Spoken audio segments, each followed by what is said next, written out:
Hi everyone, welcome to the video report of Group2.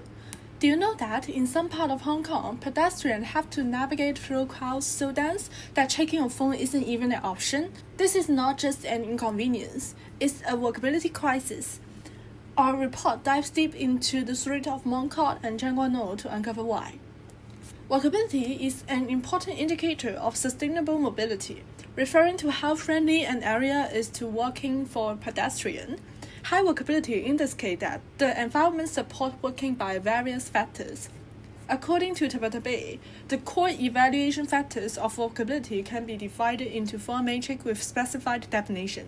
Accessibility and safety refers to the physical need, which include the smoothness and easiness of obtaining desired service as well as feeling safe from the danger of traffic, emergency while walking. Comfort and personability refers to psychological and social needs, which include personal level of satisfaction, ease while walking, as well as having enjoyable and interesting areas while walking. This time, our project investigates the walkability of the two neighborhoods using these four matrices. The two areas we are focusing on is TKO Seashore and Mong Kok. The characteristic and the stereotype of both areas are below. The TKO Seashore is a new town located in Sai Kung district. The open coastal views with building on the one side making the orientation straightforward. The quiet environment with wide paths make it to be ideal for leisurely walking or cycling. It has the lowest surrounding residential density compared to Mong Kok, but here is the limited public transport option, and it is farther away from the anti-hub station. TKO Seashore is divided by the major roads with few pedestrian crossings, so it is requiring detours. Come to the Mong Kok. Tong Toi Street is an old street located in Yau Chin Wong district, and it is well connected to the MTR and the bus networks. There are dense shops and vibrant street life. However, the narrow sidewalks become crowded during the peaks, making it hard to be stopped or check phones. Also, it is surrounded by some of the world's most dense residential neighborhoods and lacks of the disability-friendly infrastructure. The similar-looking building and a complex layout making navigation via maps. These are some indicators required to assess our four matrices. Coming to the methodology, we had a field survey taking a look at these two places and had our own perspective. Moreover, we are having a survey to research about the residents and pedestrians of these two neighborhoods' view. Apart from it, we also used some online data during our research. Moving on to the assessment of walkability matrix in Tseung Kwan O.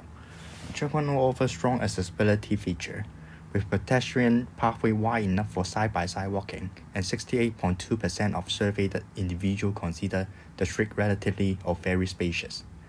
Crossing facilities are diverse and well-equipped, such as uncontrolled cautionary crossing and signal-controlled crossing facility, and with over 70% agreeing they are reasonable and sufficient. Signal-controlled crossing feature the latest electronic audible traffic signals, providing tactic maps, voice message for the visually impaired, and push button to adjust crossing time. However, barrier-free ramps and blind paths remain insufficient for people with disability. Moving on, obstacles in Tseung Kwan O are minimal, though some man-made obstructions persist, such as tricycle vendor placing bike on the walkways and citizen parking shared bicycle along the roadside. In terms of safety matrix, Tseung Kwan O demonstrates favorable traffic conditions with moderate vehicle flow and no sign of illegal parking. Although speed limit signal is absent, the default maximum speed of 50 km per hour is relatively low, contributing to a pedestrian safety. Building exteriors are well maintained.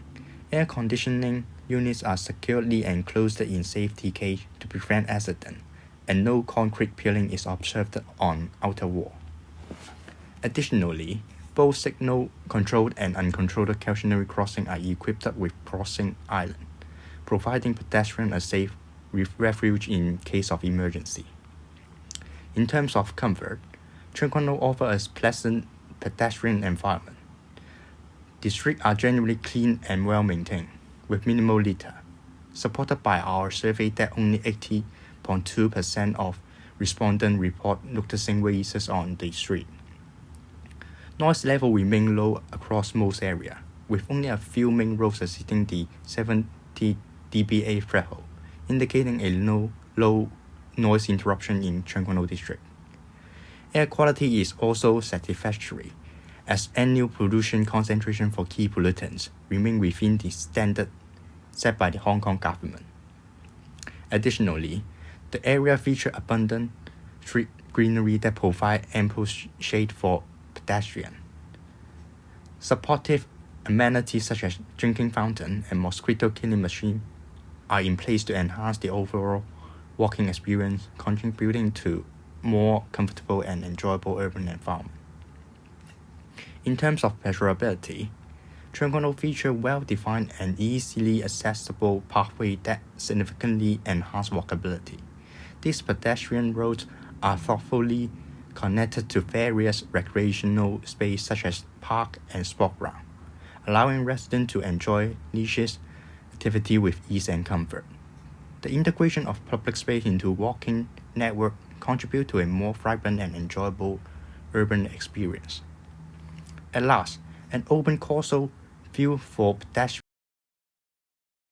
As for walkability in Mong Kok, we will also assess its walkability using the four metrics. First, for accessibility, we can see that the community is separated by a lot of roads. However, since pedestrian crossing is frequent, visitors can still travel conveniently to different regions. As for the people with a disability, we can see that there exist elevators and ramps that can help wheelchair users to travel, but bike paths only exist in some areas. On the other hand, since there is a huge flow of pedestrians, people with a disability will probably find it very hard to travel there. As for the width of pedestrian pathway, most of the streets in Mong Kok is very narrow and crowded. According to our survey, 60% of the respondents feel that the streets are narrow. In terms of affordance, there is a mix of shops, shopping malls, restaurants, MTR stations, and bus stops. This can allow residents and visitors to shop, dine in, and commute within a small area. In the aspect of safety, we can see that pedestrian barriers exist between roads and pedestrian paths, but sometimes they are absent. As for traffic conditions, the traffic volume is high and fast on main roads, but relatively slower and lower volume on small streets. Some of the streets in Mong Kok are dedicated area for pedestrians, such as Tung Choi streets. Vehicles cannot access Tung Choi streets such that visitors can do shopping there safely. In terms of pedestrian crossing, the time for green light is mostly adequate. According to our survey, 46% reported that the green light time is enough, and only 23% says the opposite. As for the exterior conditions of buildings, there are a lot of hanging out advertisement and scaffolding. This may make walking in Mong Kok less safe, and pedestrians may feel stressful and anxious walking there. In the aspect of comfortness and pleasurability, we can see that there are heavy air and noise pollution in Mong Kok. The nitrogen dioxide pollutants has exceeded the standard, and noise is also significant in Mong Kok. Also, 63.1% of respondents of our survey has reported that Mong Kok is noise polluted.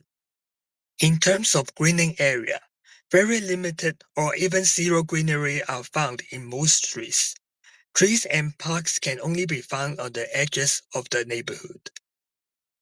After investigating the situation in Mong Kok, let's compare the two neighborhoods. We can see that Tseung Kwan O has outperformed Mong Kok in most of the aspects. The walkability rating by visitors and residents in Tseung Kwan O is also higher than that in Mong Kok. However, Mong Kok can provide a greater variety of activities that visitors can do, and it is located in the heart of Hong Kong. This may explain why Mong Kok has way more visitors than Tseung Kwan O, even though Tseung Kwan O is a generally more walkable neighborhood than Mong Kok. Now, let's discuss the way to improve the walkability in Tseung Kwan O and Mong Kok. Moving on to the improvement. To enhance walkability in Tseung Kwan O, improvement can be made across both accessibility and preservability matrix. On the accessibility front, Government departments should conduct regular inspection of public facilities to identify and repair damage, while also addressing illegal occupation of public space to ensure unobstructed pedestrian flow. Additionally, constructing a well-connected network of blind paths would greatly benefit visually impaired individuals, enabling safer and more direct access to their destination.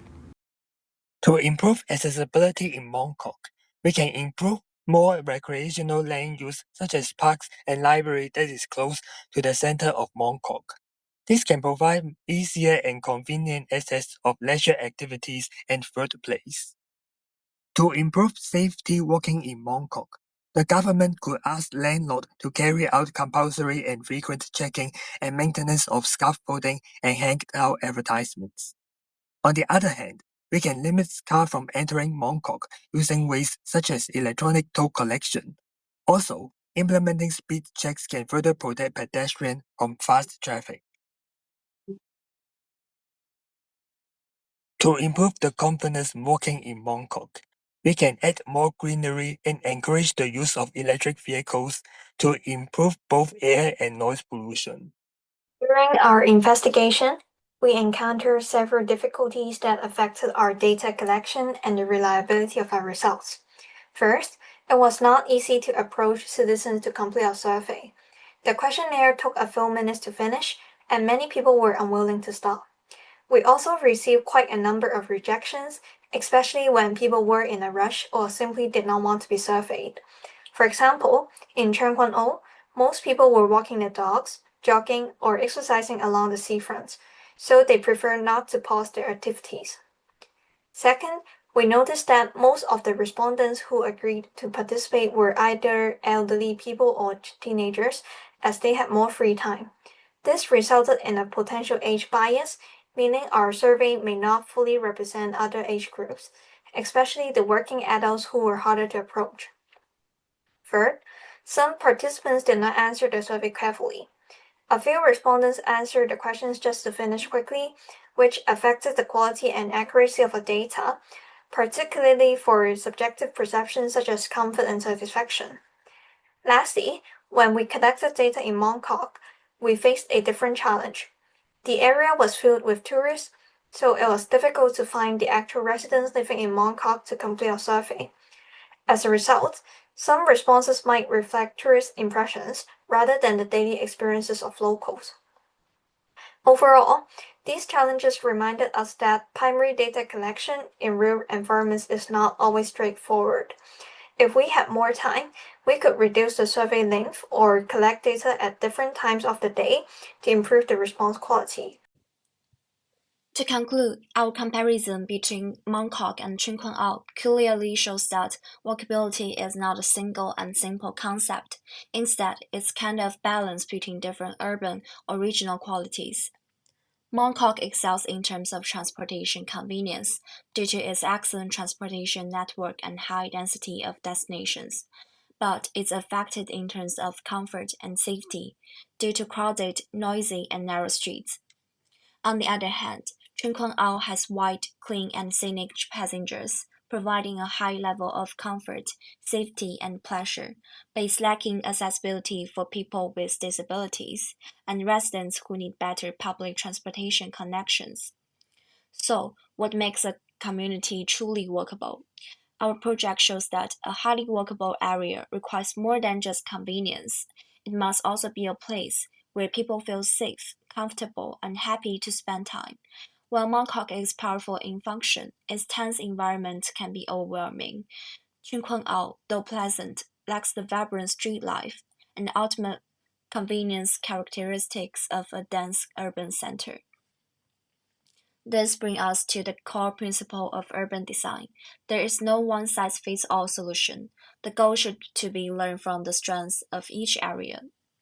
Finally, our investigation itself serves as a valuable lesson. We encountered real-world challenges such as investigation rejections and potential age bias, which reminded us that the collection of raw data requires careful planning and willpower. In the end, creating truly pedestrian-friendly cities means creating healthier, more sustainable, and more livable communities for everyone. Thank you.